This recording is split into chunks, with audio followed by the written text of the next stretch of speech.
Premier Padmini നിരത്തുകൾ വാഴുന്ന കാലത്താണ് വളരെ വ്യത്യസ്തമായ രൂപശൈലിയിലെത്തുന്ന ഒരു സുന്ദരമായ ഒരു വാഹനം ഇന്ത്യൻ വിപണിയിലേക്ക് എത്തുന്നത്.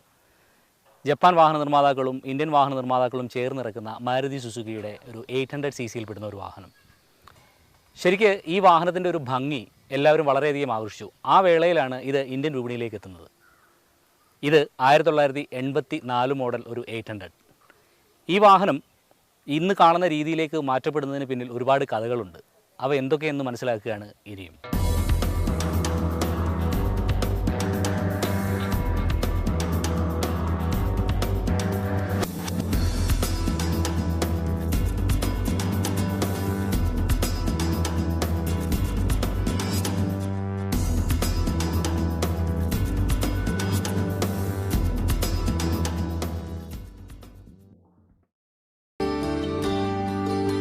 ഇന്റീരിയർ ഡിസൈനറായ യാസിറാണ് ഈ വാഹനത്തെ ഇത്തരത്തിൽ റീസ്റ്റോർ ചെയ്തിരിക്കുന്നത്.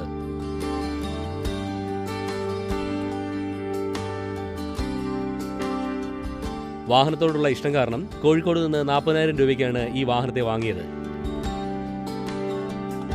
വാങ്ങുന്ന അവസ്ഥയിൽ വളരെ മോശം അവസ്ഥയിലായിരുന്നു ഈ വാഹനം.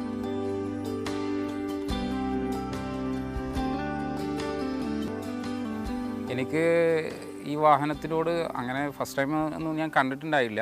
എനിക്കിപ്പോൾ ഫസ്റ്റ് എൻ്റെ ഒരു സുഹൃത്ത് ഇതുപോലെ ഈ ഒരു വണ്ടി എൻ്റെ മുന്നിലേക്ക് കൊണ്ടുവരികയും അപ്പോൾ ആ വാഹനത്തിൻ്റെ സ്ട്രക്ചർ എനിക്ക് വളരെ ഇഷ്ടപ്പെട്ടു. അപ്പോൾ അതന്വേഷിച്ച് ഞാനൊന്ന് കുറേ സ്ഥലങ്ങൾ നടന്നു. കേരളത്തിലെ ഒരുപാട് സ്ഥലങ്ങൾ വാട്സപ്പും അതൊക്കെ ആയിട്ട് ഒരുപാട് അന്വേഷിച്ചപ്പോൾ ലാസ്റ്റ് മൊമെൻറ്റിൽ എനിക്ക് കാലിക്കറ്റ് ഇത് കിട്ടാൻ ഇടയുണ്ടായത്. ഇവിടെ കാലിക്കറ്റിലെ മിഞ്ഞന്ത അടുത്ത് ഉള്ളൊരു സ്ഥലത്ത് നിന്ന് നമുക്ക് ഈ വാഹനം കിട്ടിയത്. അപ്പോൾ KBF 6123 എന്നുള്ള നമ്പറും കൂടി കണ്ടപ്പോൾ എനിക്ക് ഒന്നുകൂടി ഇൻട്രസ്റ്റായി. നല്ല ഫാൻസി നമ്പറും പോലെ തോന്നി. അതുപോലെ തന്നെ ഈ എടുക്കുന്ന സമയത്ത് വണ്ടി ഫുൾ പാച്ചായിരുന്നു. നമുക്ക് ക്ലീനാക്കി എടുക്കാം. എൻജിൻ കണ്ടീഷൻ പക്കയായിരുന്നു. അപ്പോഴാണ് എൻ്റെ സുഹൃത്ത് യോക്ക് മോഡി പ്ലസ് എന്ന് പറഞ്ഞിട്ട് അദ്ദേഹത്തിന് ഷോപ്പുണ്ട്, കാർ അക്സസറീസ്.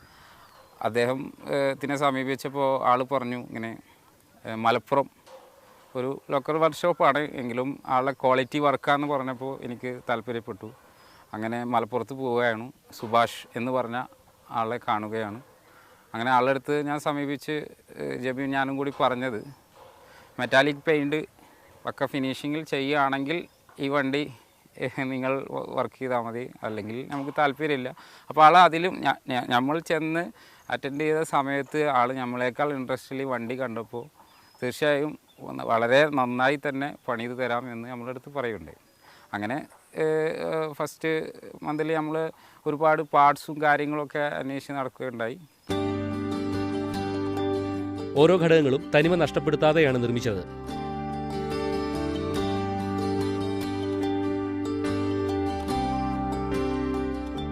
SS80 ഡോൾഫിൻ എന്ന വാഹനം ഇന്ന് അപ്രത്യക്ഷമായിക്കൊണ്ടിരിക്കുകയാണ്. മികച്ച രീതിയിലാണ് ഈ വാഹനത്തെ നിർമ്മിച്ചിരിക്കുന്നത്.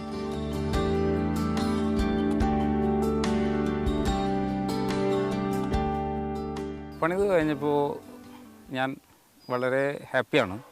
കാരണം എവിടെ പോയാലും ഒരു പഴയ വണ്ടി എന്നുള്ള നിലക്ക് ഏജുള്ളവരായാലും നോർമൽ ന്യൂ ജനറേഷൻ പിള്ളേരായാലും എല്ലാവരുടെ മുമ്പിലും ഒരു നല്ല ഒരു റിസൾട്ട് അവർ നല്ല ഹാപ്പി ആയിട്ട് നമ്മളോട് പല കാര്യങ്ങളും പലരും എൻക്വയറി വരുന്നു കൊടുക്കുന്നതാണോ എന്നൊക്കെ ചോദിച്ചിട്ട് നല്ലൊരു ഇത് വരുന്നുണ്ട്. അപ്പോൾ ഹാപ്പിയാണ് പണിത് കഴിഞ്ഞപ്പോൾ.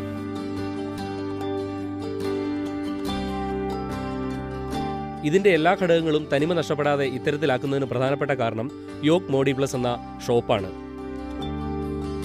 ഇവിടെ നിന്നാണ് ഇതിൻ്റെ എല്ലാ ആക്സസറീസും സംഘടിപ്പിച്ചത്.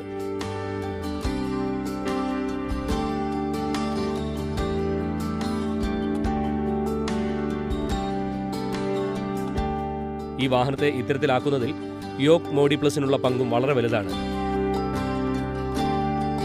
ഇതിൻ്റെ ഉടമസ്ഥനായ ജെബിൻ്റെ കൂടി സഹകരണത്തിലാണ് ഇത് ഈ രീതിയിലായത്.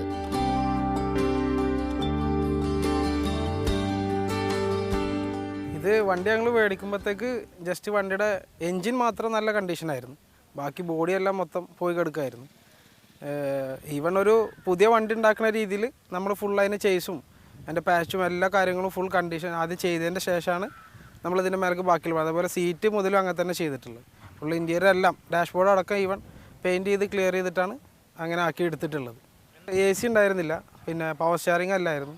നമ്മൾ AC ചെയ്തു, പവർ സ്റ്റിയറിംഗ് ചെയ്തു. പിന്നെ ബാക്കിയെല്ലാം പിന്നെ ടയർ വന്നിരുന്നത് 12 ആയിരുന്നു. പിന്നെ നമ്മളിപ്പോൾ അത് ഇട്ടിരിക്കുന്നത് 13 ഇട്ടിട്ടുള്ളത്. വീല് ബെൻഡ് ചെയ്തിട്ട് ടയർ തട്ടുന്നതിന് കുറച്ച് അപ്സൈസ് ചെയ്തിട്ടാണ് ഇട്ടിട്ടുള്ളത്. അങ്ങനെയെല്ലാം ചെയ്ത് പാർട്സ് കിട്ടാൻ നല്ല ബുദ്ധിമുട്ടായിരുന്നു. ഞങ്ങൾ പോകാത്ത സ്ഥലങ്ങളൊന്നുമില്ല, ഒരുവിധം എല്ലാ സ്ഥലത്തും കറങ്ങി. ലാസ്റ്റ് നമുക്കിങ്ങനെ നമ്മളെ ഷോപ്പും വെച്ചിട്ട് അങ്ങനെ ഒരു റിലേഷൻ്റെ മേലെ സാധനം കിട്ടി തുടങ്ങി. ഇപ്പോൾ ഒരുവിധം എല്ലാ സാധനങ്ങളും നമുക്ക് കിട്ടാനുണ്ട്, നമ്മളെല്ലാം ചെയ്യുന്നുണ്ട്. ഇപ്പോൾ ഓക്കെ, വണ്ടി പെർഫെക്റ്റ് ആണ്. അതുപോലെ ഇപ്പോൾ AC ഫസ്റ്റ് കയറ്റിയ സമയത്ത് വണ്ടി ഹീറ്റാവുന്ന ഒരു പ്രോബ്ലം ഉണ്ടായിരുന്നു.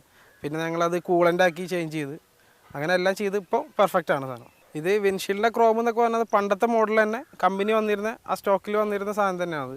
അതിപ്പോൾ ഫ്രഷ് ആയിട്ട് ഇപ്പോൾ എവിടെയും അവൈലബിൾ അല്ല. അപ്പോൾ ആ പഴയ സാധനങ്ങൾ ഞങ്ങൾ ഒന്നും കൂടി പോളിഷ് ചെയ്തിട്ട് അത് രണ്ടാമതും റീഫിറ്റ് ചെയ്യുകയാണ് ചെയ്തത്.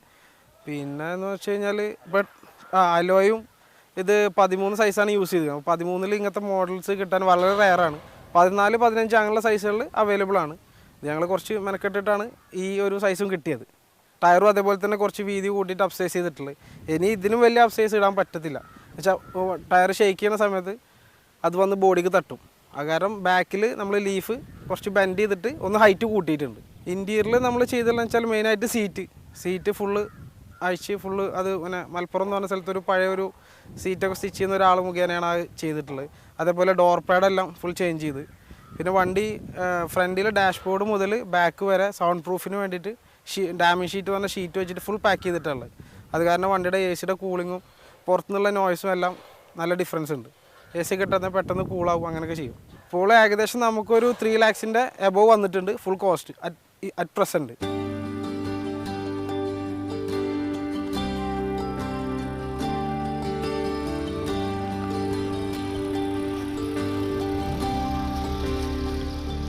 മോശമായിരുന്ന അവസ്ഥയിൽ നിന്ന് വളരെ ശ്രദ്ധയോടെ മാസങ്ങളെടുത്ത് പണിതാണ് ഈ വാഹനത്തെ മോഡിഫൈ ചെയ്തത്. ഓരോ ഘടകങ്ങൾക്കും ചെറിയ മാറ്റങ്ങൾ വരുത്തി. ഒപ്പം ഇതിനുൾഭാഗത്ത് ഇന്നു വേണ്ട തരത്തിലുള്ള എല്ലാ ആഡംബര സംവിധാനങ്ങളും ഒരുക്കി.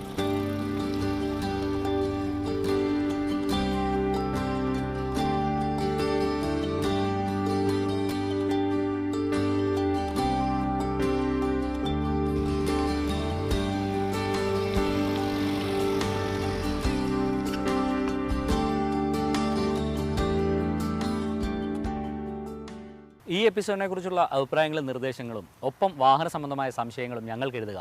വിലാസം: producer, fast track, Manorama news, Aroor, Alappuzha ജില്ല.